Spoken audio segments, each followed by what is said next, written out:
출애굽기 1장 15절에서 21절까지의 말씀, 저와 여러분이 한 절씩 교독하시고 마지막 절 함께 읽겠습니다. 애굽 왕이 히브리 산파 십브라라 하는 사람과 부하라 하는 사람에게 말하여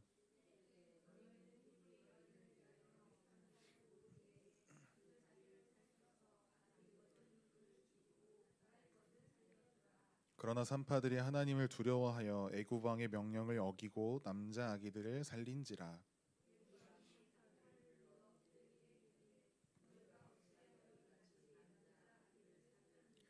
산파가 바로에게 대답하되 히브리 여인은 애굽 여인과 같지 아니하고 건장하여 산파가 그들에게 이르기 전에 해산하였더이다 하매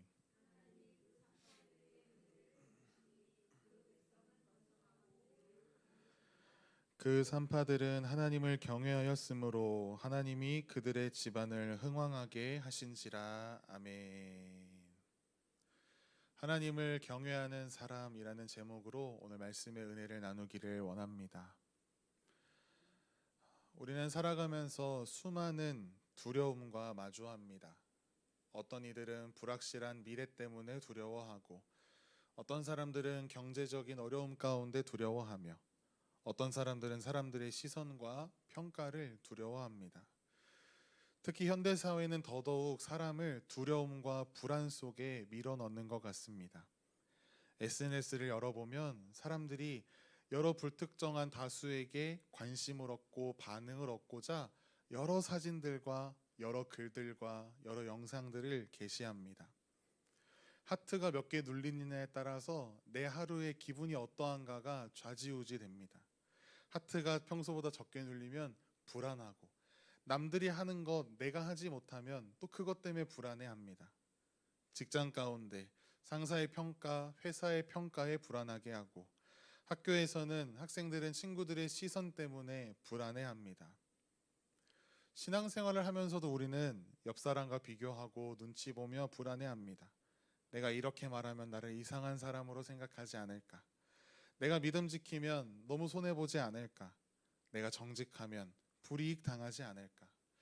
이처럼 우리의 삶은 끝없는 불안함 속에 선택의 연속들을 해나아갑니다. 그런 삶을 살아가는 우리들에게 오늘 본문이 매우 중요한 질문 한 가지를 던지고 있는데요. 그 질문은 바로 당신은 누구를 두려워하며 살아가고 있습니까? 라는 질문입니다. 오늘 본문에는 두 명의 여인이 등장합니다. 십브라와 부하라는 히브리 산파들입니다. 성경 전체를 통틀어 본다면 이들에게 해당하는 분량은 굉장히 작고 유명한 인물도 아닌 듯합니다. 아브라함처럼 믿음의 조상도 아니었고요. 모세처럼 위대한 지도자도 아니었으며 다윗과 같은 큰 권력을 지닌 왕도 아니었습니다. 그러나 오늘 본문 가운데 하나님께서는 이들의 이름을 정확하게 기록하고 계십니다. 반대로 이 시대의 세계의 가장 강대국의 왕이었던 바로는 어떻습니까? 그가 엄청난 권력을 가지고 세상을 흔들고 있었지만 성경은 바로의 이름을 기록하지 않습니다. 바로는 그저 그 왕을 칭하는 칭호일 뿐입니다. 왜 그럴까요?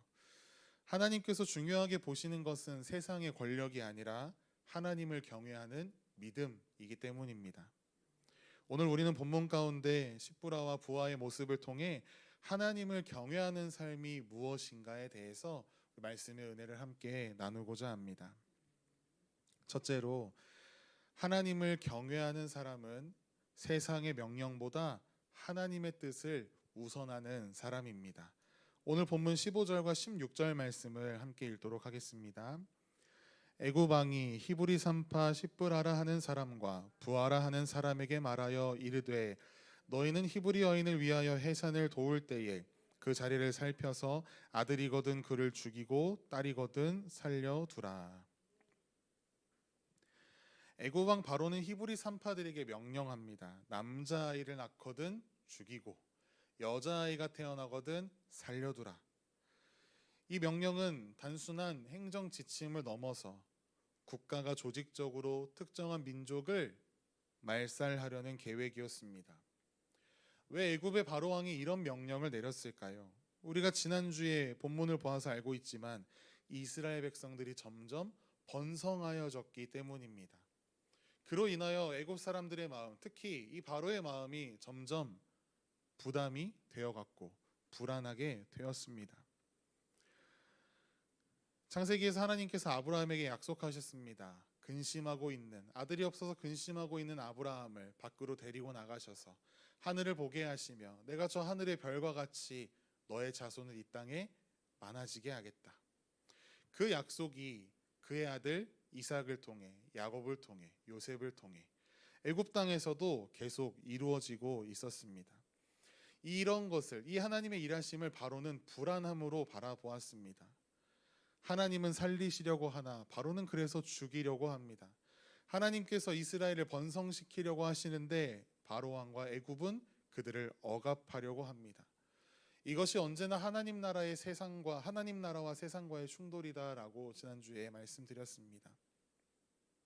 그런 상황 가운데 오늘 본문 17절에서 매우 중요한 이야기를 기록하고 있는데요. 이렇게 기록합니다. 그러나 산파들이 하나님을 두려워하여 애굽 왕의 명령을 어기고 남자 아기들을 살린지라. 여기서 주목해야 할 단어 그러나. 바로는 절대 권력자였습니다. 그의 명령을 따르지 않는 것은 목숨을 내놓았다라는 것과 다름없는 행동이었습니다. 그럼에도 불구하고 히브리 산파들은 애굽 왕 바로의 명령을 따르지 않습니다. 그 이유가 무엇인지를 오늘 본문이 분명하게 이야기하는데요. 뭐라고 설명하고 있습니까? 하나님을 두려워하였다. 여기서 두려워한다라는 것은 단순한 공포를 넘어서 경외, 하나님을 경외하는 것, 하나님의 권위를 인정하는 것입니다. 하나님의 말씀이 가장 중요하다라고 믿음으로 고백하는 것입니다. 사실 사람은 누구나 두려워하며 살아갑니다. 이 본문 가운데 바로 왕도 이스라엘 백성들이 넘쳐나는 것을 두려워하여서 내린 결정이 남자아이를 다 죽이자라는 결정이었어요.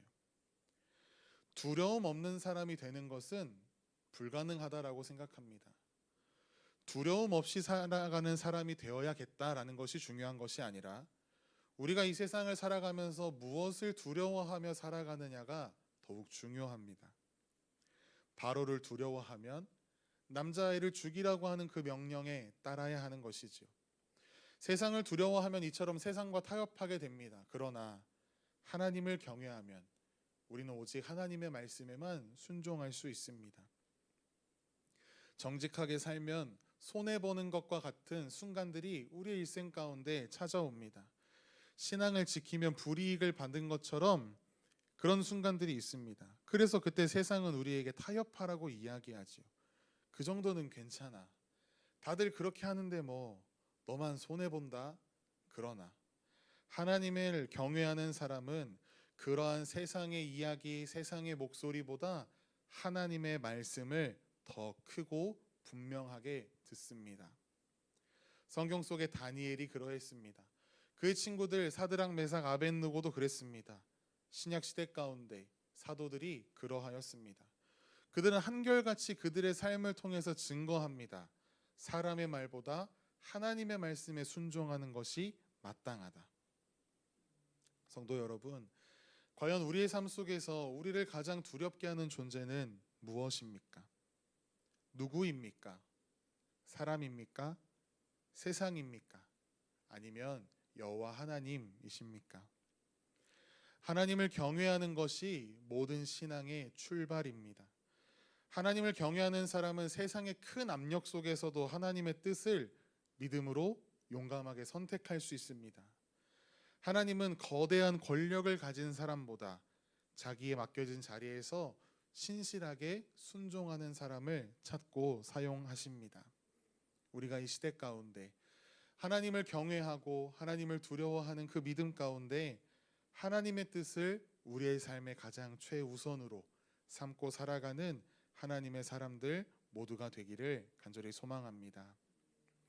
둘째로 하나님을 경외하는 사람은 작은 자리에서도 믿음으로 행동하는 것을 알 수 있습니다. 오늘 본문 18절과 19절 말씀을 우리가 한번 읽어보도록 하겠습니다. 애굽 왕이 산파를 불러 그들에게 이르되 너희가 어찌하여 이같이 남자 아기들을 살렸느냐? 산파가 바로에게 대답하되 히브리 여인은 애굽 여인과 같지 아니하고 건장하여 산파가 그들에게 이르기 전에 해산하였더이다 하매. 본문을 보니까요, 바로 왕이 즉시 그 소식을 듣고 히브리 산파들을 불러들입니다. 그리고 그들에게 묻습니다. 너희가 어찌하여 이같이 하여 남자아이들을 살려내었느냐. 산파들은 왕 앞에 서 있습니다. 이제 죽었구나라고 생각이 들었을 것입니다. 너무나 위험한 상황이지요. 바로가 마음만 먹으면 당장 이 히브리 산파들 다 목숨을 빼앗을 수 있는 상황입니다. 그런데 그들이 바로 왕 앞에 불려갔을 때에도 절대 굽히지 않습니다. 물러서지 않습니다. 그리고 지혜롭게 행동합니다. 우리가 이 성경 본문 가운데 깨달을 수 있는 것은 하나님께서 결코 위대한 사람, 대단한 사람을 가지고 하나님 나라의 이야기를 써내려가시지는 않는다라는 것입니다. 십부라와 부하는 어떤 이들이었습니까? 큰 권력을 가진 정치인은 아니었습니다. 큰 힘을 가진 군인도 아니었습니다. 선지자도 아니었습니다. 그저 아이들의 출산을, 탄생을 돕는 평범한 산파였습니다. 그러나 하나님께서 그들의 작은 순종을 사용하셨습니다. 앞에서도 말씀드렸지만 바로의 이름은 기억되지 않았으나 산파들의 이름이 기록되어 있다라는 것. 세상은 권력을 기억하지만 하나님은 믿음을 기억하신다라는 것을 우리는 오늘 본문 가운데 그 이름을 통하여 알 수 있습니다. 우리는 종종 이렇게 생각합니다. 나는 평범한 성도인데 내가 무엇을 할 수 있을까? 내가 기도한다고 이 어지러운 세상이 바뀔까? 내가 정직하게 산다고 해서 이 세상이 정직해질까? 그러나 하나님의 나라는 언제나 작은 순종에서부터 시작되었습니다. 노아는 사람들이 손가락질하고 바보라고 이야기하는 순간 가운데 망치질하면서 산 위에 방주를 짓기 시작했습니다. 아브라함은 아들도 한 명 없는 상황 가운데에서 하나님의 약속을 믿고 순종의 발걸음을 내딛었습니다. 룻은 보이지 않는 자기의 미래와 어두움 가운데 시어머니를 따라갔습니다. 소년 다윗은 물맷돌 하나를 들고 그저 자기에게 맡기신 양을 치는 일에 순종하며 나아갔습니다. 오병이어를 예수님께 드린 아이는 자기가 그날 먹을 어머니가 싸준 도시락을 그저 예수님께 드렸을 뿐입니다. 우리가 세상의 눈으로 바라볼 때 이러한 일들은 별것 아닌 일이라고 우리가 여길 수 있으나 하나님께서 그것들을 사용하셔서 하나님의 큰 역사를 이루어내셨습니다. 오늘 본문 가운데 십부라와 부하의 이 섬김과 헌신도 순종도 마찬가지입니다. 그들의 결정 하나가 수많은 이스라엘의 남자아이를 살렸습니다. 그리고 결국 또 바로는 더 심한 규칙을 내어서 이제 남자아이를 다 물에 빠쳐라라고 이야기하긴 하지만 결국 이 히브리 산파들의 이 순종을 통해서 모세가 태어날 수 있는 환경도 마련되었습니다. 만약 히브리 산파들이 바로의 명령에 순종했다면 어떻게 되었을까요? 그들을 통해서 이스라엘 백성을 구원하시려는 하나님의 역사는 이루어지지 않고 목사님께서 늘 말씀하시듯이 다른 하나님의 사람을 통해서 그 일들을 이루어 가셨겠죠. 그러나 오늘 순종했던 그 히브리 산파들을 통하여 그 순종을 기뻐 받으셨고 하나님께서 그들을 기쁘게 사용하셨습니다. 이처럼 하나님께서 자신의 뜻을 이 땅 가운데 이루고 하나님의 나라를 이루어 가시는 데에 우리 사람들의 순종을 도구로 사용하십니다. 어떤 분들은 조용히 교회에서 안내를 섬기십니다. 어떤 분들은 보이지 않는 곳에서 예배당을 청소하십니다. 어떤 분들은 묵묵히 식당에서 설거지로 또한 조리로 봉사하십니다. 어떤 분은 한 사람을 위해 꾸준히 기도의 자리 가운데 나아갑니다. 세상은 이런 일들 작게 볼 수 있습니다. 교회 안에서도 그런 사람들 보면서 되게 작은 일이라고 우리가 판단할 수도 있습니다. 그러나 하나님께서 그 일을 결코 작게 여기시지 않는다라는 것이지요. 하나님께서는 이런 우리의 신실한 순종, 작지만 하나님 앞에 순종하는 그 마음을 귀하게 여기시고 그 순종을 통해 일하십니다. 그래서 어느 신학자가 이렇게 이야기합니다. 우리는 기적을 기대하나 하나님의 일하심은 평범한 일상복을 입고 찾아온다. 하나님은 우리가 늘 놀라운 기적과 엄청난 사람들을 통해서 일하실 것이라고 기대하지만 평범한 성도의 작은 순종을 통해 가장 놀라운 일을 이뤄가시는 분이십니다. 성도님들께서도 교회 안에 또 교회 밖에서 여러 가지 섬김의 일들을 하고 계시지요. 하나님을 위하여 하고 있는 그 일들이 혹여나 작게 보이실 때가 있으십니까? 아무도 알아주지 않는다라고 생각이 들 때가 있으시지요. 그러나 그때에도 하나님은 성도님들을 주목하여 보고 계십니다. 그 순종을 통해 하나님께서 영광 받으시고 하나님께서 일하십니다. 우리가 지금 있는 이 자리에서 작은 순종의 섬김으로 나아가는 것, 결코 우리가 해야 하는 일은 거창한 어떠한 일이 아닌 것입니다. 하나님께서 맡기신 자리에서 신실한 순종의 사람으로 살아가는 것입니다. 그런 삶으로 나아가는 우리 모두의 삶이 되기를 또한 간절히 소망합니다. 그렇다면 마지막으로 하나님께서 이렇게 자신을 경외하며 그 말씀에 순종하는 사람들을 어떻게 대하실까요? 오늘 본문은 매우 아름다운 결말을 우리에게 보여주고 있습니다. 하나님을 경외하는 사람은 결국 하나님의 은혜를 경험합니다. 오늘 본문 20절과 21절 말씀을 함께 읽으시겠습니다. 하나님이 그 산파들에게 은혜를 베푸시니 그 백성은 번성하고 매우 강해지니라. 그 산파들은 하나님을 경외하였으므로 하나님이 그들의 집안을 흥왕하게 하신지라. 아멘. 하나님이 그 산파들에게 은혜를 베푸셨다. 너무나 아름다운 결말이죠. 산파들이 상을 받기 위해 순종한 것은 결코 아닙니다. 하나님을 경외함으로 행동에 옮겼습니다. 하나님께서는 그들의 믿음을 외면하지 않으시고 은혜를 베푸셨습니다. 그 산파들은 하나님을 경외하였으므로 하나님이 그들의 집안을 흥왕하게 하신지라. 지금도 그렇지만 당시에는 가정의 후손과 흥왕은 매우 큰 복이었습니다. 이처럼 하나님께서 그들의 삶을 책임져 주셨다라는 것이지요. 물론 우리가 이 말씀을 대할 때 단순한 번영으로만 이해해서는 안 됩니다. 성경은 하나님을 믿으면 무조건 부자가 된다라고는 결코 가르치지 않습니다. 오히려 믿음 때문에 손해를 보는 일도 있고 우리가 경험하는 것처럼 믿음 때문에 핍박받는 일도 있습니다. 그러나 분명한 사실은 하나님께서 그의 백성을 결코 버리지 않으신다라는 것입니다. 하나님은 자기 백성의 눈물을 알고 계십니다.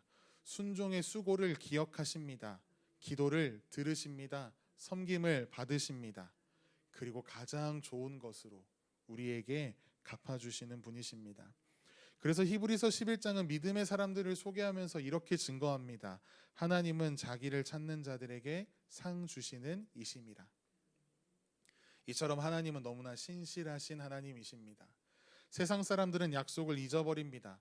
또한 세상 사람들은 은혜를 잊어버립니다. 그러나 하나님은 하나님 앞에 대한 우리의 노력과 우리의 수고와 우리의 눈물을 결코 잊지 않으십니다. 우리가 흘린 눈물의 한 방울, 여러분들께서 하나님 앞에 가지고 나아갔던 그 기도의 한마디, 하나님 앞에서 행하셨던 순종 하나, 하나님 앞에서 결코 헛되지 않습니다. 물론 하나님께서 흥왕하게 하셨고 은혜를 베푸셨다라는 이 응답이 우리가 기대한 방식이 아닐 수도 있으나 하나님께서는 언제나 우리보다 우리를 더 잘하시는 하나님께서 가장 선한 것으로 우리에게 채우시는 분이심을 믿으며 나아가는 우리 되기를 또한 간절히 소망합니다. 말씀을 정리합니다. 출애굽기 구원 역사는 놀랍게도 왕궁에서 시작되지 않았습니다. 애굽의 군대에서 시작되지도 않았고 세상을 뒤흔드는 영웅으로부터 시작되지도 않았습니다. 하나님을 경외하는 두 여인의 순종에서 시작되었습니다. 당시 사람들은 바로가 이 모든 세상의 역사를 움직이고 주관한다라고 생각하고 믿었습니다. 그러나 실제로 역사를 움직이고 계신 분은 우리가 믿는 여호와 하나님이셨습니다. 그리고 그 하나님께서 오늘 본문 가운데 십부라와 부하를 사용하셨습니다. 우리가 이제 다음 주에 보면은 출애굽기 가운데 한 아이가 태어납니다. 그 아이가 모세입니다. 모세를 통해 하나님께서는 이제 이스라엘을 구원하시려는 역사를 써내려 가십니다. 그러나 그보다 더 큰 구원의 역사, 그 민족을 통하여 또 한 아이가 이 세상에서 태어나게 하시는데 바로 우리 주 예수 그리스도이십니다. 사탄은 바로를 통해 히브리 아이들을 다 죽이려고 했습니다. 훗날 헤롯 역시 베들레헴의 아이들을 다 죽이려고 했습니다. 그러나 하나님은 그러한 세상의 권력자들이 하나님의 역사를 막도록 그저 두지 않으셨습니다. 이 험악한 시대 가운데에서도 모세를 지켜내셨고 예수님을 지켜내셨습니다. 그리고 마침내 십자가와 부활을 통해 우리를 구원해 내셨습니다. 사랑하는 여러분, 우리가 믿는 하나님은 지금도 이렇게 당신의 역사를 주관하고 다스리고 계시는 분이십니다. 여전히 우리가 마주하는 세상은 너무나 강해 보이고 너무나 커 보이지요. 악이 승리하는 것처럼 보여서 어떨 때는 우리에게 너무나 억울한 마음이 들 때도 분명히 있습니다. 그러나 우리가 그런 상황 가운데 기억하고 나아가야 할 것은 하나님의 구원 계획은 결코 실패하지 않는다라는 것입니다. 하나님께서는 오늘도 하나님께서 자신을 경외하며 작은 순종으로 삶을 채워가는 사람들을 통해 그 역사를 써내려가신다라는 것입니다. 그러므로 세상 가운데 나아갈 때에 결코 두려워하지 마십시오. 사람을 두려워하기보다 하나님을 더 두려워하십시오. 세상의 평가보다 하나님의 말씀을 더 중요하고 무겁게 여기십시오. 그리고 지금 부르신 그 자리에서 작은 순종의 열매들을 맺어가십시오. 그때 하나님께서 우리의 삶을 통해서도 하나님의 뜻을 이 땅 가운데 이루며 하나님의 나라를 확장시켜 가실 것입니다. 세상은 우리의 이름을 기억하지 못하더라도 하나님께서는 기억하십니다. 하나님께서 기억하시는 그 인생이 가장 즐겁고 복된 인생인 줄 믿습니다. 오늘 말씀 가운데 그러나 산파들은 하나님을 경외하여, 이 한 문장이 이 남은 한 주를 살아가는 우리의 삶에 신앙의 힌트가 되어서 하나님을 경외하며 하나님을 기뻐하는 자녀의 삶으로 남은 한 주 승리하며 나아가는 저와 여러분의 삶이 되기를 간절히 소망합니다.